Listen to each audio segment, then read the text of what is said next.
e neste vídeo eu quero falar sobre o psiquiatra Leo Kanner e a descoberta do autismo.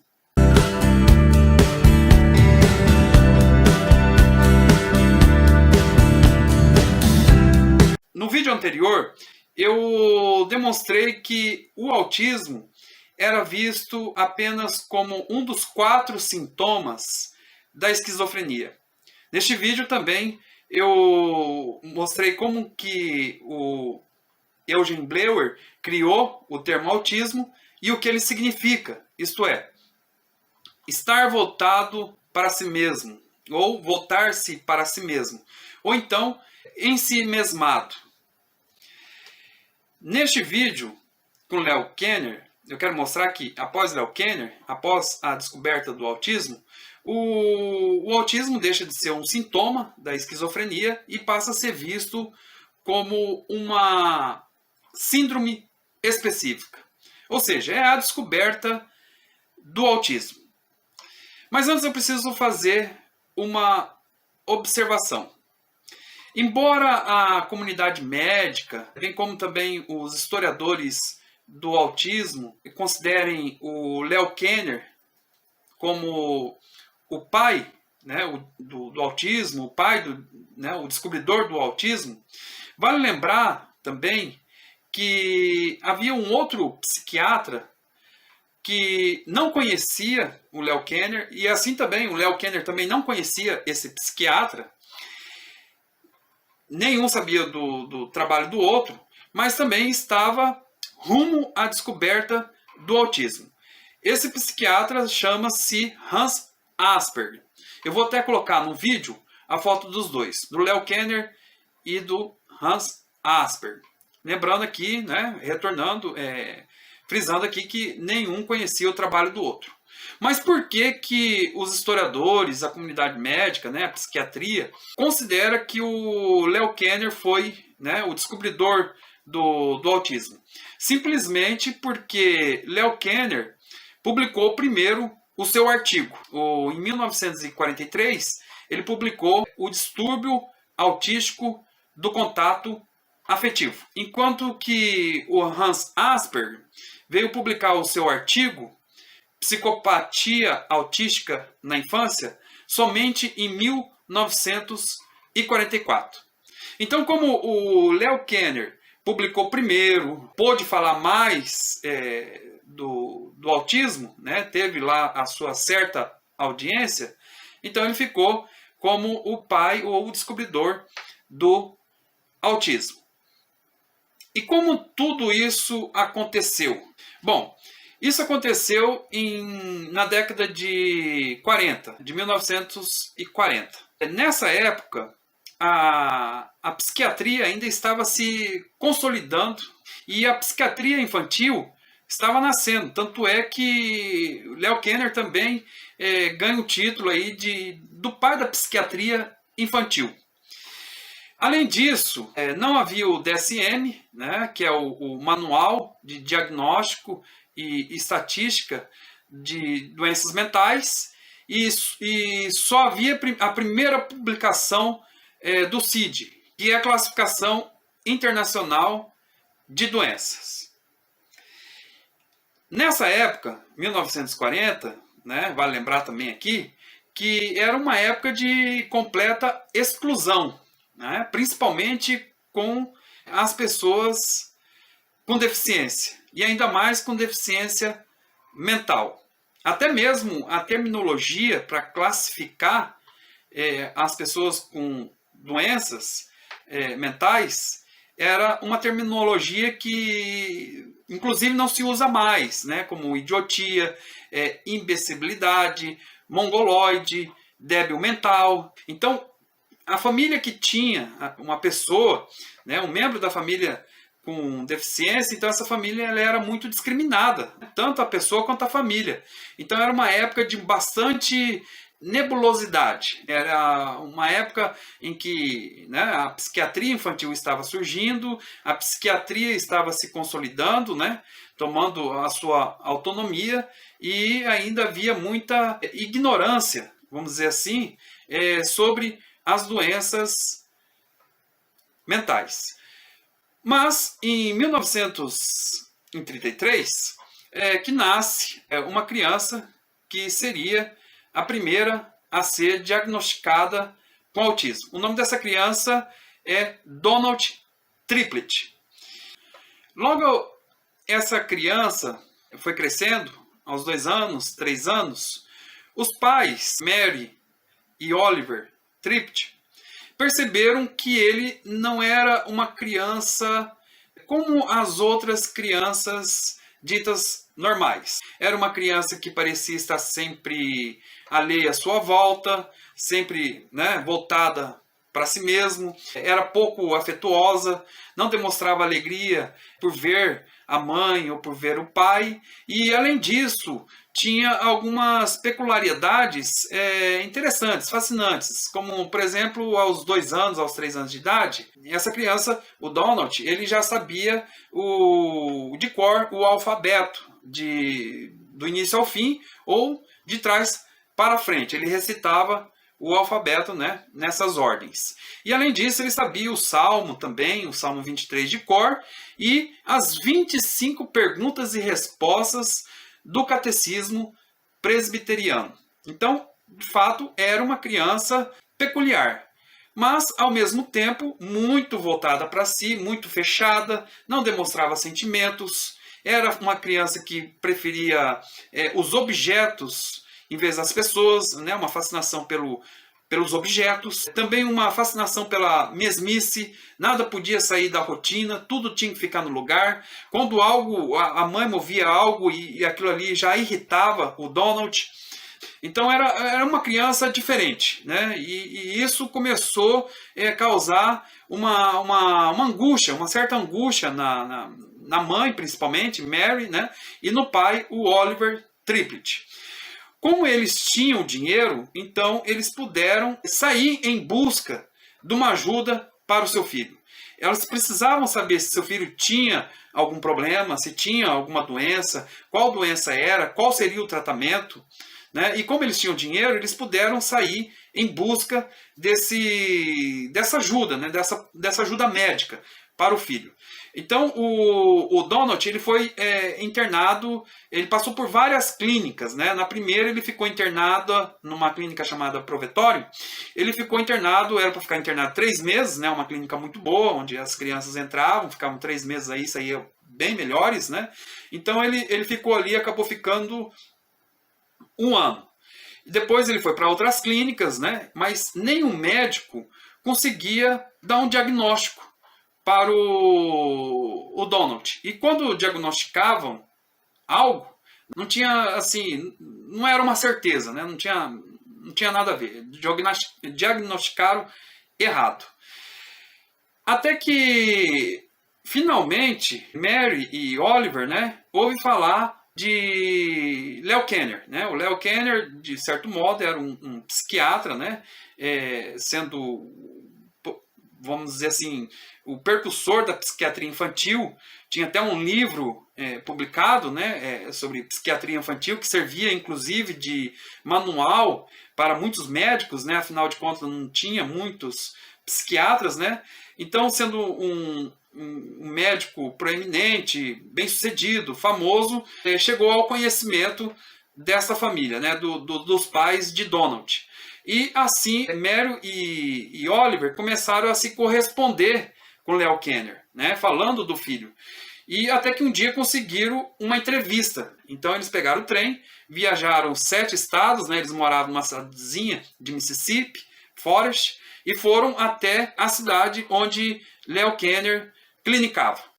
Né? O Leo Kanner, ele era responsável pela pediatria de um grande hospital, mas esse grande hospital tinha uma extensão numa cidadezinha ali pequena. Então o Leo Kanner também clinicava ali naquela cidadezinha. Então eles marcaram o encontro, né? E o Leo Kanner começou a observar, né? O Donald, na hora que chegou no consultório, como se não tivesse ninguém, né? Nenhum ser humano ali, já foi direto para os brinquedos, ficou mais envolvido com os brinquedos ali do que com as pessoas em volta, né? E aquela foi o primeiro contato que o Leo Kanner teve com Donald. Depois eles voltaram para casa, né? Continuaram se correspondendo e conseguiram também marcar outras consultas. Parece que tiveram umas 3 consultas. Depois viajaram mais 3 vezes para o Léo Kenner observar melhor o Donald. Se eu não me engano, ele chegou a ficar até alguns dias junto ali na clínica onde que Léo Kenner clinicava. Nesse interim, o Léo Kenner ele gostava muito de dados, de informações. Então ele pediu para a família passar para ele o melhor número de informações, né? Então foi quando o Oliver, o pai do Donald, resolveu escrever uma carta, né? E essa carta deu 33 páginas relatando com detalhes, né, minuciosos sobre o filho, né? Que ele era ensimesmado, vivia ali à sua volta, não se alegrava quando o pai chegava, quando a mãe chegava, era mais fascinado com os objetos, não, em vez de falar eu, falava você, repetia as palavras como crisântemos, né? Crisântemos, crisântemos, tinha movimentos repetitivos, né? Para frente e para trás, fez toda essa descrição, né? Então o Léo Kenner ele começou ele leu essas cartas, né?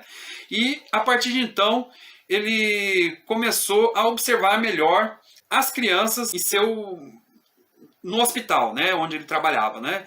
E observando melhor, né, ele viu ali que mais ou menos havia outras crianças com características bastante semelhantes à de Donald. E observando, ele viu que tinha algo em comum, né? Que essas crianças, todas essas crianças se isolavam, né? Era uma preferência, uma obsessão pela solidão, né? Pela solidão, por voltar para si mesmo, capacidade de estabelecer vínculos. E ele foi observando e observando. Nisso tudo, Mary, ela tinha a necessidade do diagnóstico. Então ela vivia mandando cartas para Léo Kenner, perguntando: e aí, doutor, qual que é o diagnóstico? Qual que é a doença do meu filho? Qual o problema que meu filho? Ou ele não tem nenhum problema? O que nós vamos fazer? Preciso do diagnóstico, preciso de um tratamento, preciso fazer alguma coisa por ele. Foi então que, finalmente, em 1943, Léo Kenner escreveu uma carta para Mary, e onde primeiro ele disse para ela, né, e dias depois ele publicou o seu artigo, e nessa carta ele fala que encontrou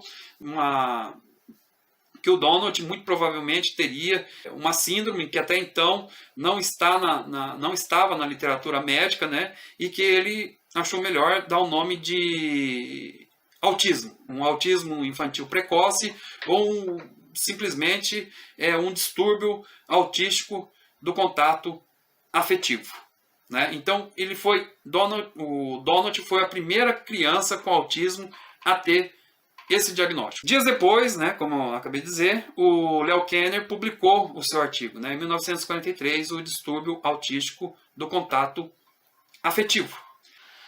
Bom, e neste artigo, o distúrbio autístico do contato afetivo, Léo Kenner descreve Donald Triplet, principalmente o Donald Triplet, e mais 11 crianças, sendo 8 meninos e 3 meninas.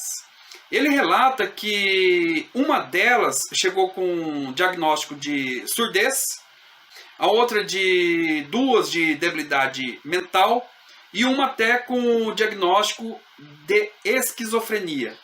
Entretanto, essas crianças não pareciam ter realmente esses diagnósticos, né? Parecia que o diagnóstico estava errado, né? E elas não pareciam assim ter essas debilidades mentais, essa esquizofrenia, mas algo assim incomum, né? Elas tinham uma característica incomum que ele percebeu que era uma grande incapacidade, uma extrema incapacidade de se relacionar com outras pessoas, de estabelecer vínculo. Então eram crianças muito voltadas para si mesmas e completamente alheias à realidade. Então sobre isso ele diz o seguinte: a principal distinção reside na incapacidade dessas crianças, desde a primeira infância, de se relacionar com outras pessoas. Também no artigo, para poder explicar melhor o que seria esse distúrbio autístico do contato afetivo, ou o autismo infantil precoce, como ele preferia dizer, ele fez uma comparação. Para ele, a criança sofria mais ou menos quase a mesma coisa. Seria assim, para ele, o mesmo problema da esquizofrenia em adultos, só que em crianças. E já nesse artigo, ele fala que a criança já nasce com autismo, então é algo congênito, biológico, né? E que ali na infância, nos primeiros anos, 2, 3 anos, né, começa a manifestar. Então, sobre isso, ele diz o seguinte: manifesta-se cedo na vida e apresenta peculiaridades fascinantes próprias, lampejos de brilhantismos, uso distintivo da linguagem e o desejo básico da solidão e mesmice. Então foram essas as características principais que ele encontrou nessas 11 crianças. No decorrer do artigo, ele também fala das características secundárias. Eu vou colocar no vídeo o slide com as características principais e as características secundárias e comentar um pouco sobre cada uma delas. Característica principal é o isolamento e a incapacidade de estabelecer vínculos. As características secundárias são, primeiro, alterações de fala e de linguagem, como atraso de desenvolvimento de linguagem, entonação pouco comum, troca de pronomes e perseveração. 2. Desenvolvimento cognitivo alterado. 3. Comportamentos repetitivos. 4. Ecolalias. 5. Sensibilidade pouco comum a determinados fatos e situações. Então, por exemplo aqui, a primeira característica secundária, né? Alterações de fala e de linguagem. O próprio Donald tinha um problema aqui. Em vez de ele falar eu, ele falava você, você. Né? Então ele trocava o pronome. E às vezes ele repetia muito uma palavra. Crisântemo, crisântemo, crisântemo. Né? Que isso aí seria uma ecolalia. Então o atraso de linguagem, desenvolvimento da linguagem, percebe-se, né, nessas crianças, principalmente aquelas observadas por Leo Kanner, é uma dificuldade muito grande de se expressar. Né? Você, no próximo vídeo, você verá que as crianças observadas pelo Hans Asperger já eram um pouco diferentes, falavam como pequenos professores. Mas essas crianças observadas pelo Asperger, né, o que hoje poderia ser classificado como autismo, quem sabe autismo 3, né, que é um autismo mais severo, né, realmente prejudica a fala. Tem estudo de pessoas com autismo, né, com TEA, que você percebe, né, que a fala é o vocabulário muito limitado. O desenvolvimento cognitivo alterado, isso aqui praticamente com todas as pessoas com TEA tem um desenvolvimento cognitivo alterado em alguma área do conhecimento. Muitos podem ser muito bons em matemática, mas geralmente em português, principalmente para escrever uma redação, para se expressar, tem dificuldade. Comportamentos repetitivos, o Donald ele costumava ficar se balançando para frente e para trás. Tem alguns pessoas com autismo que fica pulando ou faz algum gesto, né, repetitivo. Ecolalias, né, crisântemos, crisântemos, crisântemos. Eu, você, né, uma ecolalia. E sensibilidade pouco comum a determinados fatos e situações. Então, dependendo se o estudante ele gosta muito das coisas naquele lugar, para preservar a mesmice, se de repente sair da rotina dele, ele já começa a se irritar. Então, ele tem essa sensibilidade pouco comum a determinados fatos e situações. Bom, essas são as características primárias e algumas características secundárias que o Leo Kanner descreveu no seu artigo, que ele publicou em 1943, intitulado de Distúrbio Autístico do Contato Afetivo. Esse artigo ele foi citado, ele começou a ser muito citado, ele foi lido, mas não fez dele assim muito famoso. Não fez dele muito famoso e nem mesmo o autismo. Tá? O autismo ele começou a ficar realmente famoso após uma reportagem da revista Times. Nessa reportagem eles falam, os repórteres ali, os jornalistas, e tem até um especialista, né, ali, mas que não sabe muito sobre autismo, fala sobre autismo, mas de uma maneira bastante grotesca, exagerada, muitas coisas erradas. Entretanto, ali neste artigo, demonstra claramente uma necessidade, né, para culpar as mães. É porque, justamente porque o Léo Kenner, ele chega a entender que a causa do autismo era ligado à frieza dos pais, principalmente da mãe. Foi ele mesmo que cunhou o termo mães geladeiras. Mas lembrando que quando ele descobriu o autismo, ele já via que o autismo era algo inato. Foi muito mais assim por uma questão de influências, né? A psicanálise estava, né, em voga, estava em alta, e por influência do momento ele foi ali e achou que a causa seria que eles não nasciam com autismo, mas que as crianças desenvolviam o autismo por conta da frieza, né? Principalmente das mães, as mães geladeiras. Então, com essa reportagem da revista Time, né, o autismo ele começou a ficar famoso. Aí todo mundo começou atrás, as mães, os pais, começaram a saber se o seu filho tinha autismo ou não. E aí o mundo foi pego. Havia poucos psiquiatras no mundo, havia pouco psiquiatra, médicos que entendiam do autismo, né? Então foi aparecendo pessoas que diziam saber tudo do autismo, sabia muito pouco, virou uma confusão tremenda. As mães, principalmente, e os pais, né? Os pais dos autistas sofreram muito, porque onde iam, meu filho tem autismo, então já era mal visto, por exemplo, assim, a mãe carregava a culpa, seu filho é autista por causa de você. Então, onde a mãe e os pais, né, buscavam ajuda médica, então havia o médico para tratar o filho e o assistente social já ia tratar a mãe, para saber por que a mãe trata mal o filho, por que a mãe é fria com o filho. Então, depois que surgiu um psicólogo, um doutor em psicologia, que ele tinha um filho autista, não gostou dessa teoria, dessa tese de que a causa do autismo era os pais, ele nunca gostou dessa. Ele conseguiu reverter essa situação e Léo Kenner pôde se retratar. Olha, o autismo é algo congênito, é biológico, não tem nada a ver com pai ou mãe.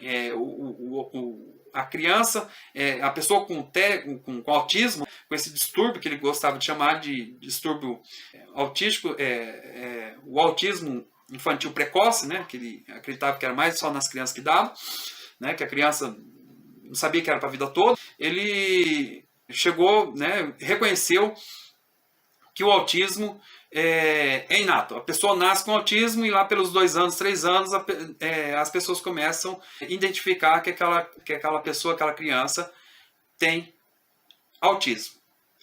Nisso tudo também vale lembrar aqui que logo após assim a publicação do seu artigo, veio a questão, mas esse autismo, Donald, né, Triplett, é a primeira pessoa com autismo no mundo?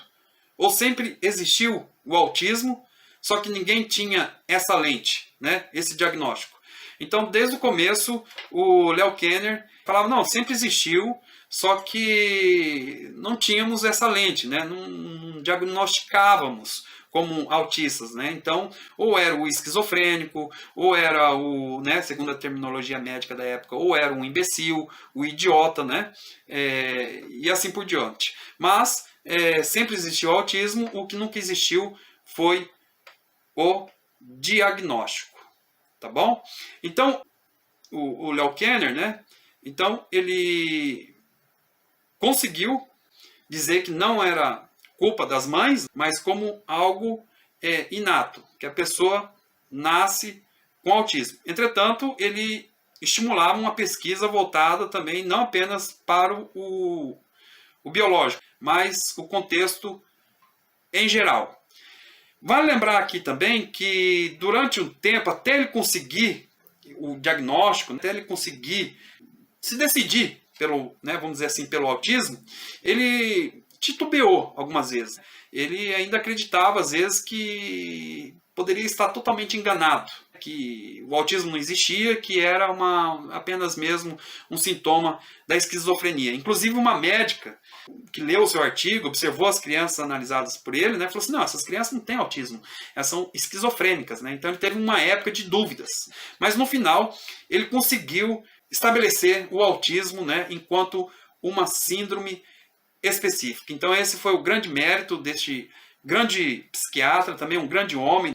Ele era um austríaco e judeu, é um médico, um psiquiatra que ajudou muitas pessoas, né? Inclusive os judeus que fugiram, né, dos campos de concentração, fugiram do nazismo, né, ele conseguiu acolher essas pessoas nos Estados Unidos, arrumar emprego para elas, né, deu uma força, entrou em algumas causas na época também, algumas questões assim até bastante perigosas, onde ele arriscou a própria vida para denunciar um contrabando de garotas, né, e várias coisas. Era um homem assim, um grande homem, e ele deu essa grande contribuição para a humanidade, descobrindo o autismo. Embora ele enxergava o autismo muito intimamente relacionado à esquizofrenia e nos quadros da psicose.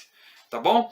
No próximo vídeo eu estarei falando das descobertas do Hans Asperger, né, que já não vê o autismo como uma psicose, mas como uma psicopatologia. Tá bom? Então eu fico por aqui. E até o próximo vídeo. Tchau, tchau.